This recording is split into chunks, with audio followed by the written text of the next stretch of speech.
मई 2025 की जंग में पाकिस्तान की फतह का एतराफ। अमरीकी कांग्रेस में भारत की शिकस्त से मुतालिक रिपोर्ट जमा। रिपोर्ट में कहा गया कि मई 2025 की जंग में पाकिस्तान ने भारत पर फतह हासिल की। पाकिस्तान की जीत में चीनी टेक्नोलॉजी का भी अहम किरदार रहा। पाकिस्तान ने भारतीय राफेल तैयारे गिराने में चीन की टेक्नोलॉजी का इस्तेमाल किया। चीन को पाक भारत जंग से अपने हथियारों को आजमाने का मौका मिला। भारत ने पाकिस्तान की जानिब से 109 मिलिट्री अहदाफ को निशाना बनाने का एतराफ किया। अमरीका चीन मुआशी और सिक्योरिटी कमीशन की रिपोर्ट में पाक भारत जंग का तस्करा किया गया।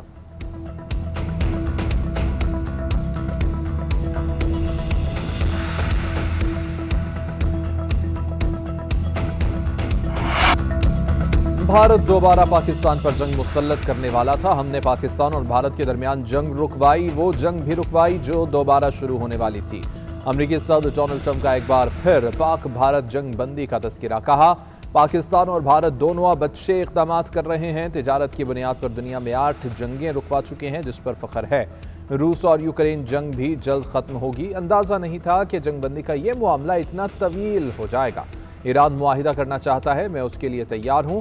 इस हवाले से बातचीत का आगाज हो गया है।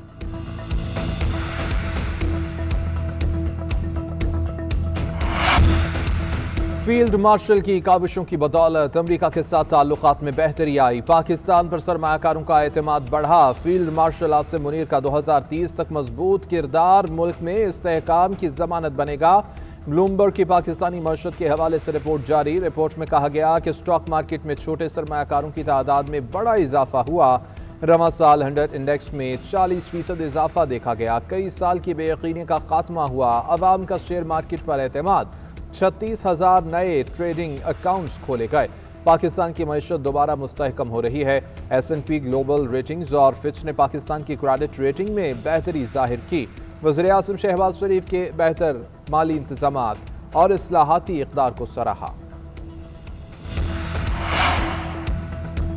पाकिस्तान का मौसमियाती तब्दीली में किरदार न होने के बराबर है। इसके मुज़र असरात से सबसे ज्यादा मुतासर भी हम ही होते हैं।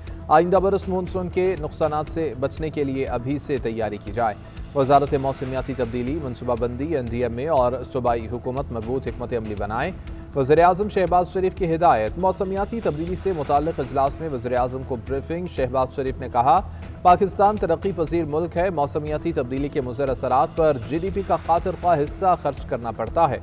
कीमती और महदूद वसाइल तरक्की के बजाय मौसमियाती तब्दीली के मुज़र असरात से बचाव के लिए इस्तेमाल होते हैं।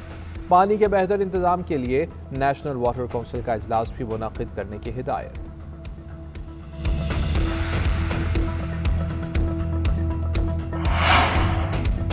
सैलाब के बाइस मुल्क का मुआशी और जानी नुकसान होता है। बारिश की शिद्दत बढ़ गई है, इसका मुकाबला नहीं कर सकते। आखिरी सैलाब का नुकसान मुल्क की 9% GDP के बराबर है।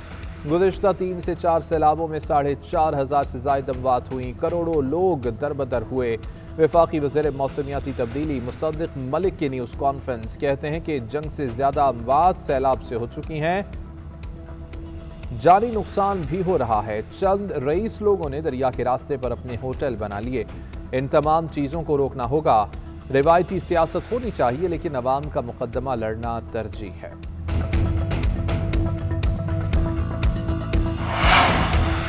सुप्रीम कोर्ट से 22,000 से ज़ायद मुकदमात वफाकी आईनी अदालत मुंतकिल। आर्टिकल 184(3) के तहत अज़ खुद नोटिस के तमाम मुकदमात और नज़र-ए-सानी अपीलें मुंतकिल।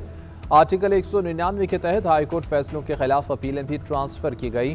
वफाकी आईनी अदालत को मुंतकिल होने वाले मुकदमात की तादाद 25,000 से तजावुज़ कर सकती है। दूसरी जानिब आईनी अदालत के दूसरे सीनियर तरीन जज justice Aamir Farooq judicial commission के रुकन बन गए। जुडिशल कमीशन ने नोटिफिकेशन जारी कर दिया।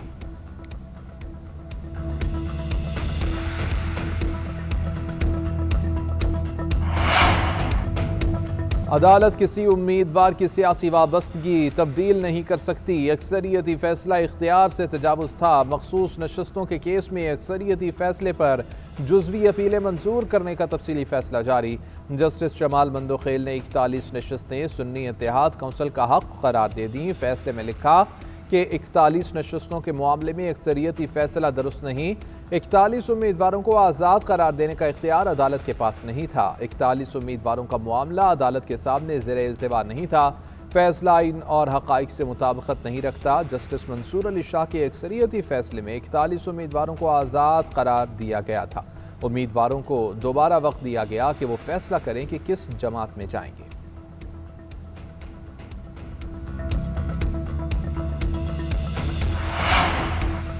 आज़ाद कश्मीर की नई काबीना की हल्फ बर्दारी 18 रुकनी काबीना से स्पीकर लतीफ़ अकबर ने हल्फ लिया। 2 मुशीरों ने भी हल्फ उठाया। मुहाजिरीन की नशस्तों पर मुंतखब कोई भी रुकन काबीना का हिस्सा नहीं।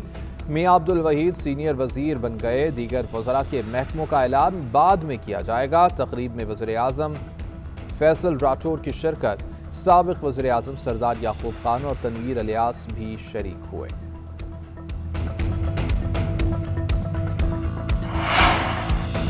26वीं और 27वीं आईनी तरामीम किसी तौर अवामी मफाद के मुताबिक नहीं है। इस्तीफ़ा देने वाले जजेस को खिराज तहसीन पेश करते हैं। उन्हें तारीख याद रखेगी। जमहूरियत और आइन पर यकीन रखने वाली क़ुव्वतें हुकूमत के खिलाफ निकलें। उम्मीद है कि इंसाफ पसंद जजेस आएंगे और तहरीक की क़यादत करेंगे। PTI रहनुमा असद कैसर का अपोजिशन की तमाम सियासी जमातों को कौमी कॉन्फ्रेंस बुलाने का ऐलान। कहते हैं वकला तंजीमों, बार एसोसिएशंस और मीडिया समेत तमाम शोबों को बुलाएंगे। आवाम से इनके नुमाइंदे मुंतखब करने का हक छीन लिया गया है। ये हुकूमत हर लिहाज से नाकाम है। इसका मजीद वजूद आवाम के लिए नाकाबिले बर्दाश्त है। अगर आज ना निकले तो समझें कि हमारे आईनी हकूक खत्म हो गए हैं।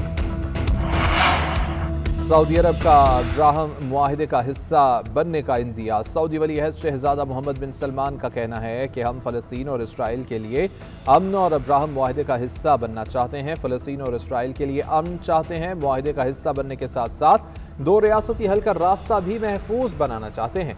इस हवाले से अमरीकी सदर से अच्छी बातचीत हुई है। 2020 में होने वाले अब्राहम अकॉर्ड में UAE और बहरीन शामिल हुए थे। बाद में मराकश और सूडान ने दस्तखत किए थे। गुज़श्ता दिनों अमरीकी सदर ने कजाकिस्तान समेत दीगर ममालिक के भी मुआहिदे का हिस्सा बनने का ऐलान किया था। कहा था मुआहिदे पर फरीक़ैन तकरीबन इत्तेफाक कर चुके हैं।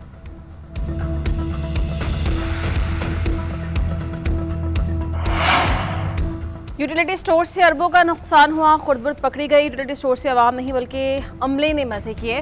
वफाकी आईनी अदालत के यूटिलिटी स्टोर्स मुलाजिम के बरतरफी केस में रिमांड से इस्तफसार किया गया। लाहौर हाईकोर्ट से बरतरफी के खिलाफ इंट्राकोर्ट अपील आपने वापस ले ली है। दरख्वास्त गुजार ने बताया कि अदालत ने इंट्राकोर्ट अपील वापस लेने की एडवाइस की। 12,000 मुलाजमीन को फारिग किया। अदालत ने रिमार्क्स दिए कि वफाकी आईनी अदालत को सियासी अखाड़ा ना बनाए, 12,000 की नहीं अपनी बात करें। आइंदा समात में 27वीं आईनी तरमीम पढ़कर आएँ। आईनी अदालत ने दरख्वास्त गुजार को तैयारी का वक्त दिया। केस की समात गैर मुय्यना मुद्दत के लिए मुलतवी।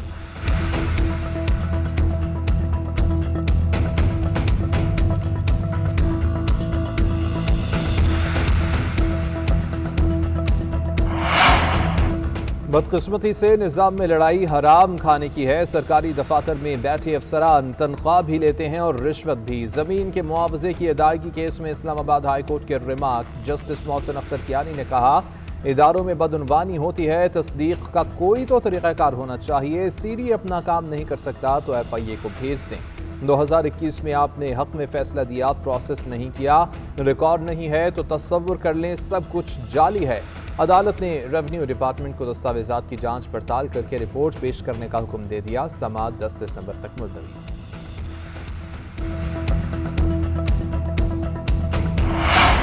अमन व अमान का मसला अहम है मगर मनशियात का खात्मा भी ज़रूरी है। IG से कहीं कि 1 घंटे का वक्त निकाल कर हुकाम से मिल लें। इस्लामाबाद के तालीमी इदारों में मनशियात के खात्मे का केस। जस्टिस इनाम अमीन मिनहास ने इस्तफसार किया कि 1400 तालीमी इदारों में चेकिंग के लिए कितने लोग तैनात हैं।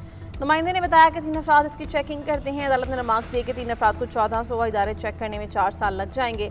आइंदा समात से कबल एक फ्रेमवर्क बनाएं। समात 2 हफ्ते के लिए मुलतवी है।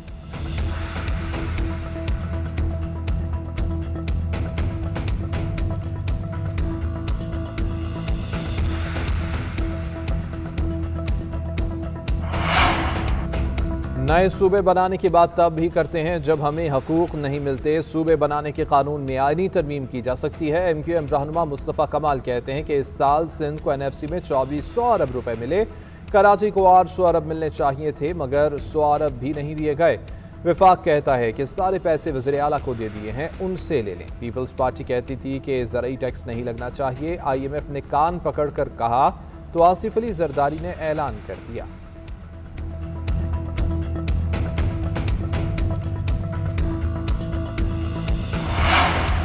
अगर अदालतें पार्लियामेंट के मातहत हैं तो इसमें कोई बुरी बात नहीं। आईनी अदालतों का मिज़ाक़ जमहूरियत में जिक्र था। 27वीं तरमीम बेहतर कदम है, तनकीद करना मुनासिब नहीं। बड़ी बार एसोसिएशन ने इस तरमीम को सराहा। 27वीं तरमीम से हर सूबे को बराबर की नुमाइंदगी मिली। सीनियर वज़ीर सिंध शर्जिल मीमन की कराची में मीडिया से गुफ्तगू, कहा कि हुकूमत का काम वोट लेकर इक़्तिदार में बैठना नहीं, अवाम का सोचना है। शहबाज शरीफ वज़ीर आज़म बने थे तो उन्होंने पहला दौरा कराची में बसेस देने का जिक्र किया। इनसे दरख्वास्त है कि वादा पूरा करें। सिंध हुकूमत अपने वसाइल से बसेस चला रही है। डबल डेकर बसेस शराय फैसल पर चलेंगी। खातिन के लिए पिंक बसेस चलाएं। अब BRT में शामिल होंगी। सिंध की तरह पंजाब और KP भी पिंक बसेस चलाएं। खुसूसी अफराद के लिए मुफ्त बाइक सर्विस पर बात की जा रही है।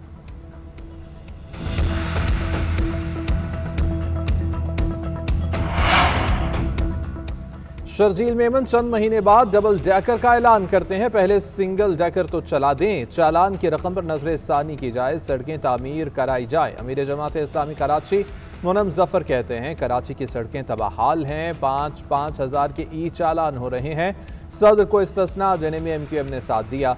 कराची के लिए इत्तेहाद दिखाने को तैयार नहीं। वज़ीर आज़म से भी शिकवा, बोले वज़ीर आज़म 6 महीने के बाद कराची आए और वापस चले गए। शहरी इंतजार ही करते रह गए कि वज़ीर आज़म कोई अहम ऐलान करेंगे। वज़ीर आज़म कोई भी हो, कराची की किसी को फिक्र नहीं। DG ISPR का कायदे आज़म यूनिवर्सिटी का दौरा, तलबा और छात्रा के साथ खुसूसी नशिस्त। लेफ्टिनेंट जनरल अहमद शरीफ चौधरी ने मुल्क की दाखिली सूरत हाल पर रोशनी डाली। मुल्क की दिफा पाक फौज के पेशेवराना किरदार को उजागर किया। सोशल मीडिया पर जारी प्रोपेगेंडा और असल हक़ाइक़ से आगाह किया। वाइस चांसलर DG ISPR के बयान का हवाला दिया, कहा कि आपने कहा दुनिया हमारा जवाब देखेगी और फिर दुनिया ने उसे बखूबी देखा। अफवाज पाकिस्तान ने सिर्फ भारतीय फौज ही नहीं बल्कि उसकी टेक्नोलॉजी को भी शिकस्त दी।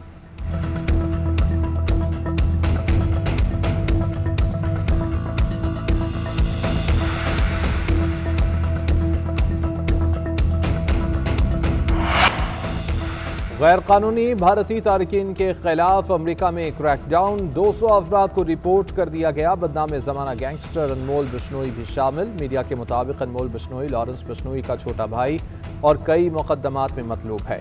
अनमोल पर सलमान खान के घर पर फायरिंग, साबिक वजीर बाबर सिद्दीक के कत्ल समेत दीगर मुकदमात दर्ज हैं। ICC की नई वनडे दर्जाबंदी जारी। डेरल मिचेल ने भारतीय बैटर रोहित शर्मा से हुक्मरानी छीन ली। कीवी बल्लेबाज को वेस्टइंडीज के खिलाफ उम्दा परफॉर्मेंस पर 2 दर्जे तरक्की मिली। पाकिस्तानी स्टार बैटर बाबर आजम एक सीढ़ी चढ़कर 6 नंबर पर, मोहम्मद रिजवान और फखर जमान 5 सीढ़ियां चढ़कर बिलतरतीब 22 और 26वीं पोजीशन पर बराजमान। सलमान अली आगा ने 16वां नंबर बरकरार रखा। बॉलर्स में मिस्ट्री स्पिनर इब्रार अहमद की 11 दर्जे लंबी छलांग।